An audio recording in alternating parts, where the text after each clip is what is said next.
Hi there guys, this is LRC13 Aniline Dye, or leather dye, or whatever you wish to call it. It's either aniline or leather dye. It is perfect for dyeing aniline leather, or it can be used to dye leather from the beginning. So it can be applied in several different ways depending on what you are trying to dye or recolor.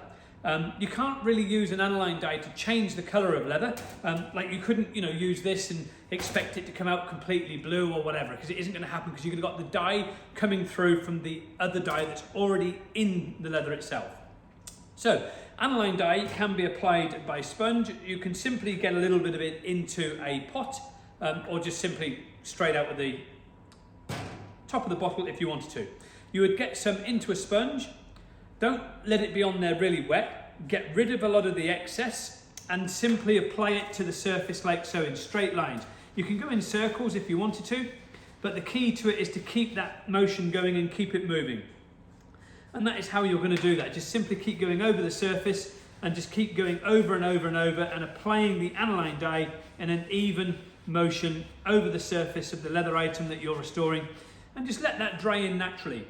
If you've got like the edges or something like that you wanted to do, you can get some on a brush, wipe it off, and then simply go along the edges of your item and colour in around the edges of the item itself all the way along, and just make sure that it's done in an even strokes motion so that you don't get any sort of lines appearing.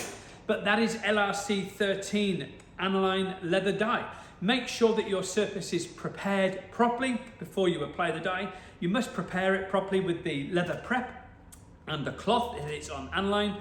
Use the cloth and the leather prep to prepare the surface. Once it's dry, you can then dye the area with the aniline dye and revive your leather item again, with the leather dye. Very, very simple. LRC13.